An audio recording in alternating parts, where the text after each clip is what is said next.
Halo guys, assalamualaikum warahmatullahi wabarakatuh. Terima kasih yang udah stay sama channel yang Sam Official. Semoga kalian semua sehat, berkah untuk kita semuanya. Gimana kabar kalian, sehat?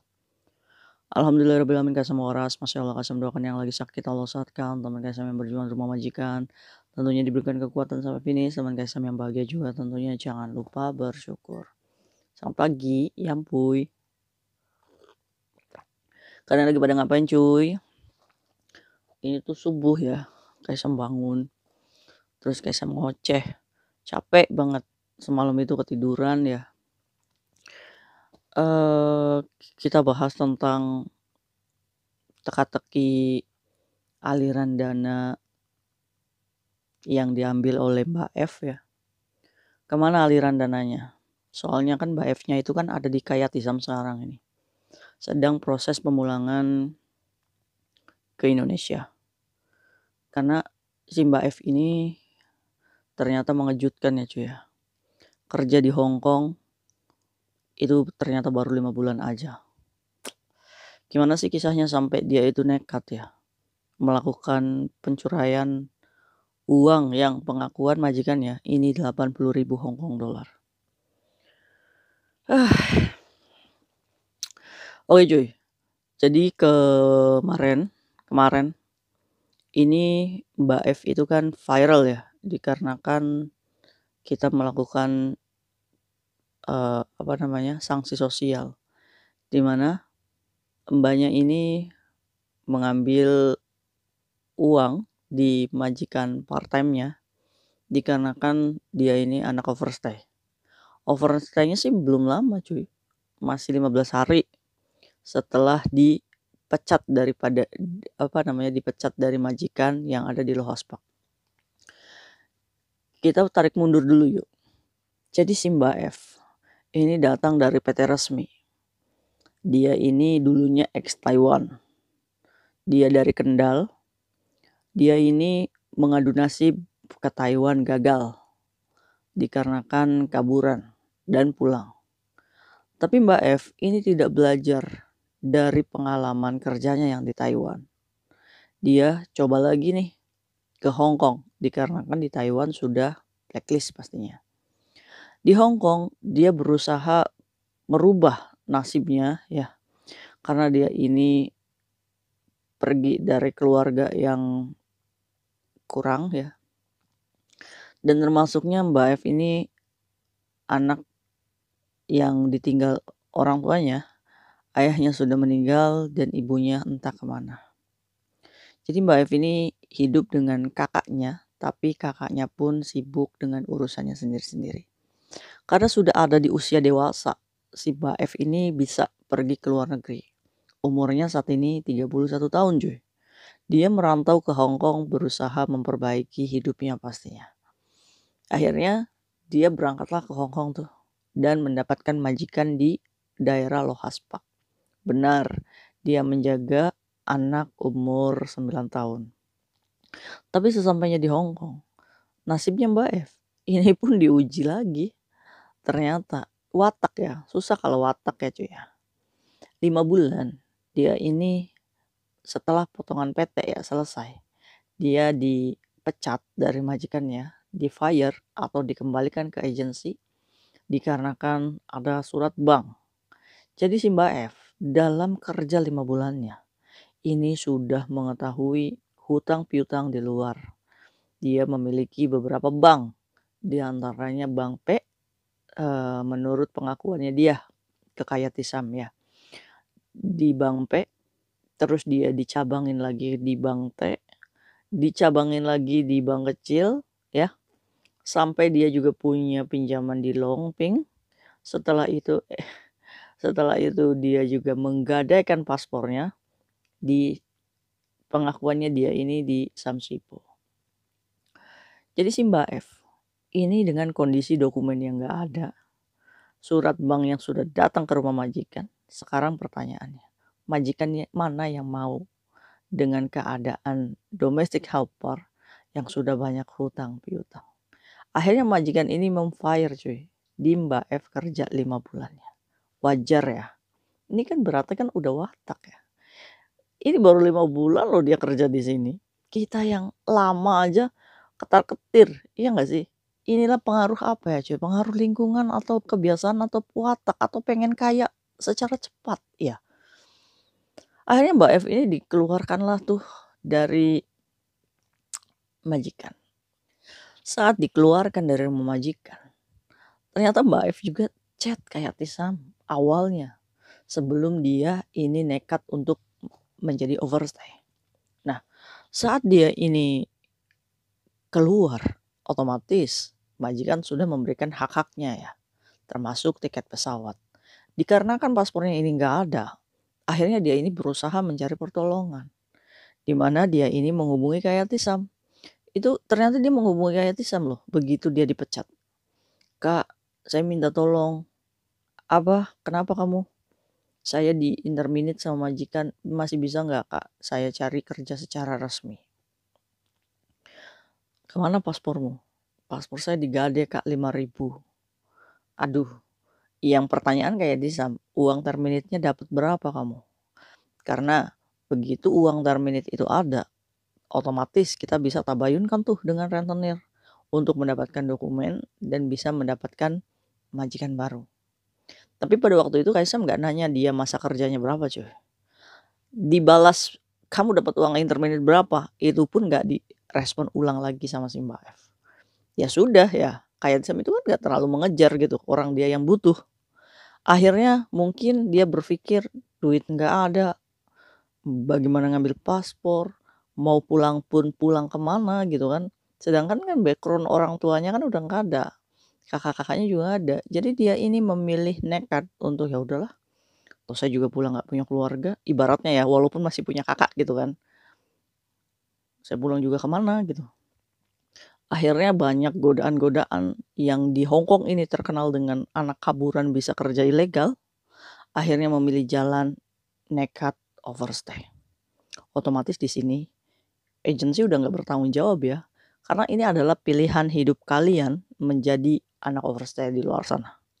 Singkat cerita, Simba F ini menjalani masa overstay-nya dari kos ke kos ke kos ke kos. Otomatis dia harus bayar kos, ya kan? Dia harus bertahan hidup, beli makan dan lain-lain. Geret koper dari sana ke sini, ya kan? Akhirnya apa? Dia diberikan satu pekerjaan di sini. Rumornya sih, saat dia part time di sini menggantikan mbaknya, dia mencurai uang 500 Hong Kong dollar. Masih normal ya. Nah, setelah itu dia ini overstay-nya belum lama ya, belum sebulan coy. Sampai hari ini dia belum sebulan overstay-nya. Dan kerja di Hong Kong itu baru 5 bulan. Dari PT dan datanya itu masih dikunci oleh dinas. Nah, akhirnya bagaimana si Mbak F ini bisa part time di rumah majikan yang kehilangan 80.000 Hong Kong dollar? Jadi ceritanya, yang tadi tuh, yang di video kayak Sam cerita, ketemulah dengan Cece yang kerja di majikan, anaknya majikan yang mau Mbak F ini kerja. Yaudah Cece kerja di situ. Nah, beruntungnya nih, Mbak F ini kan ex Taiwan. Mandarin juga bisa bahasanya. Kebetulan majikan part time-nya ini pengen cari anak part time yang bisa ngomong Mandarin.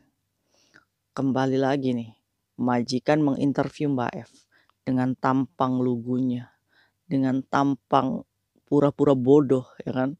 Akhirnya luluh juga. Kasihan memberikan kesempatan Mbak F untuk bekerja dengan gaji 300 per hari. 300 per hari cuy. Akhirnya bekerjalah di situ hanya bersih-bersih aja cuy. Dan masak. Udah kerjanya itu aja, digaji 300, stay in, dapat tidur. Ya kan? Majikannya ini royal, kopi lah dikasih, semua lah dikasih ya cuy ya. Udah. Akhirnya Mbak F ini bekerja cuy. Dikerjanya 2 hari, dia udah mulai panjang tangan. Mengambil yang bukan haknya. Melolos uang lembar demi lembar. Dengan motif ambil pagi-pagi sebelum majikannya bangun, dia ini masukin ke 7-Eleven. Masukin 7-Eleven, terus dia langsung kirim ke rekening. Nah, kemana aliran dananya Mbak F ini mengalir? Kayak Disam lagi menyelusuri, karena posisinya Mbak F ini sudah ketahuan mencuri dalam waktu 3 minggu. Awalnya sih Mbak F ini, kalau saya mencuri sebanyak itu kayak Tisam, udah saya kabur sedari awal. Kamu nggak kabur, karena kamu masih beruntung, karena kamu masih berpikir, "Oh masih ada nih kesempatan saya untuk mencuri." Kamu boleh, mengelak dari kayak Tisam, tapi kamu nggak bisa bodohin kayak Tisam. Akhirnya apa? Akhirnya kamu ketahuan kan? Maka dari itu kamu stop. Ini kan berarti kan anak nih sadar nggak sih kalau dia ini mencuri? Atau karena dia ini udah punya penyakit klepto? Nah, karena si Mbak F ini adalah anak overstay, majikan ini pikir-pikir untuk lapor polisi. Walaupun bukti sudah sangat kuat, bisa menjerat Mbak F masuk sel prodeo 10 tahun. Akhirnya cuy, setelah diusir begitu saja dengan membawa uang curiannya, majikan yang gak terima mempublish semua bukti-bukti dan mengecap Indonesian Helper tanpa majikan sadar kalau yang dia jeng adalah pekerja ilegal walaupun dia dari Indonesian Helper. Itu yang mengundang kemarahan-kemarahan pekerja migran gara-gara anak overstay yang panjang tangan. Kita menjadikan dampak, betapa besarnya dampak dari semua ini ya cuy, untuk pekerja migran Indonesia pastinya. Akhirnya kemarahan-kemarahan ini mengundang, ya sudah, kalau misalkan dia tidak bisa di sel prodeo di Hong Kong, kita berikan efek sanksi sosial. Jangan sampai nih si Mbak F ini berkeliaran di rumah majikan berikutnya dan panjang tangan semua. Ini sudah waktunya kita stop. Kita pulangkan saja dia rame-rame. Ya kan dulu kalau misalkan di Indonesia kalau mencuri itu digebukin rame-rame ya kan. Di sini negara hukum. Gak mungkin kita gebukin itu kan. Maling ya kan. 160 juta. Akhirnya dengan dengan kebijakan, ya udah kalau kayak gitu gimana caranya nih kita nangkep si Mbak F dan kita pulangkan. Karena jeda waktunya 3 minggu cuy. Jadi kita masih berharap bahwa uangnya itu masih ada. Akhirnya apa yang terjadi cuy? Akhirnya fotonya dipublish, show up.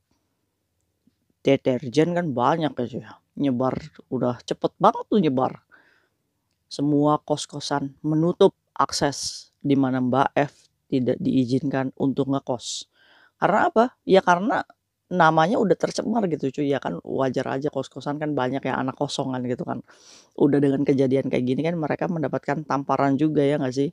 Diomong jelek, dituduh-tuduh, anak OS yang benar-benar kerja dan jadinya kena dampak juga. Kalian anak OS yang kena dampak. Kita pekerja migran resmi yuk pastinya kena dampak sekali dengan ini, apalagi teman-teman kita yang baru dari PT menghadapi majikan yang super homofan, ya nggak sih? Akhirnya cuy, bagaimana kayak Tisam ini bisa menangkap si Mbak F? Kayak belut, aduh udah badannya gede tuh kayak belut. Akhirnya cuy, dia ini kan nyanggrok tuh barang tuh ada di salah satu kosan. Ya Tisam, itu si F tuh ada di kos WB tuh, ambil cepet, pulangkan. Ya kan? Tanpa panjang kayak Tisam punya anak yang lagi surrender ya, di mana dia ngekos dan dia punya banyak waktu. Siva, kamu jemput itu si F itu ada di kos WB. Cepet, jangan kasih dia lengah, ya kan? Akhirnya si Siva ini berangkatlah tuh ke kos WB exit F. Di mana kayak Tisam si F? Cari di situ yang paling gemuk. Akhirnya di situ ada Mbak F ya, lagi berdiri bawa koper cuy. Ini lagi dijebak nih sama pemilik kos.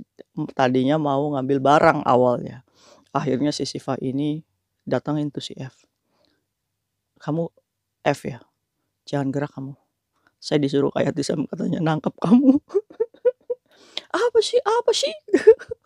Aduh, si Mbak F ini memberontak. Apa sih? Udah, nggak usah bantu saya juga mau pulang katanya. Akhirnya kayak Tisam ini nggak mau si F-nya. Kayak Tisam ngomong, udah kamu tuh nurut aja. Kamu aja nggak tahu gimana caranya pulang. Nggak usah bohongin saya. Kamu aja nggak tahu gimana caranya pulang. Udah nurut. Gitu. Saya mau ke KJRI katanya mau pulang. Ya udah Siva kamu ikutin dulu kemana F itu pergi. Akhirnya si F ini pergilah tuh ke KJRI. Ke KJRI orang nggak bawa persyaratan-persyaratannya ditolak ya bikin SPLP. Tak liatin aja ini F gimana maunya. Akhirnya setelah itu disuruh KJRI suruh ke kantor polisi dulu bikin surat laporan kehilangan paspor. ke kantor polisi, nggak tahu juga nih gimana nih si F. Ya karena udah tahu, dia tuh nggak akan mungkin tahu bagaimana prosesnya pulang gitu, cuma sok tahu aja ini kan dalam keadaan panik dan takut, ya kan. Akhirnya, "Aduh Ayat Hisham saya capek ini, apa namanya, ada nggak sih yang bisa bantu saya ini, udah nangkep aja ini si F," katanya. Udah ikutin aja. Setelah dari kantor polisi dia pergi lagi ke Sun Wan Oh, "Ngapain kamu ke Sun Wan Oh F?" Gitu, diem aja awalnya. Akhirnya kayak Hisham udah nggak bisa nahan amarah nih cuy. Kasihkan handphonenya ke F. Saat Kaisam kasihkan handphonenya ke F. "Kamu itu punya otak nggak sih?" Kayak Hisham mulai marahnya cuy. "Kamu kalau misalkan nggak tahu apa-apa, kamu nggak usah sok pintar. Kamu mau lari kemanapun nggak ada kos-kosan yang mau nerima kamu sekarang. Sekarang pilihannya kamu mau tidur di taman atau mau ikut saya proses pulang. Kamu kalau misalkan udah salah, udah nyuri, yang tahu diri," saya bilang. "Ini udah baik kayaknya sama itu sama kamu." Akhirnya Kaisam marah cuy. Dia mungkin takut ya. Diem aja. "Kalau kamu nurut, saya proseskan kamu pulang." Iya kayak Tisam. Akhirnya udah bisa terkendali nih. "Siva bawa dia itu ke kosan sama kamu. Nanti besok kita urus SPLP-nya." Dan bawa dia itu di hadapan Kak Yatisam. Kak Yatisam pengen tahu kemana aliran dananya. Karena apa? Karena dia pulang itu kan butuh tiket pesawat. Siapa yang mau belikan? Itu kan pertanyaannya. 3 minggu dia mencurai, dituduhkan majikannya 160 juta ya. Nah kita lihat aliran dananya kemana. Kok bisa 3 minggu habis? Kan nggak mungkin. Iya kan? Akhirnya besok Siva bawa dia ke Kak Yatisam. Setelah dari KJRI. Nah ternyata cuy, kemarin si F ini sudah ada di depan Kayatisam. Kaisam interogasi. Penasaran gak sih Kaisam interogasi gimana?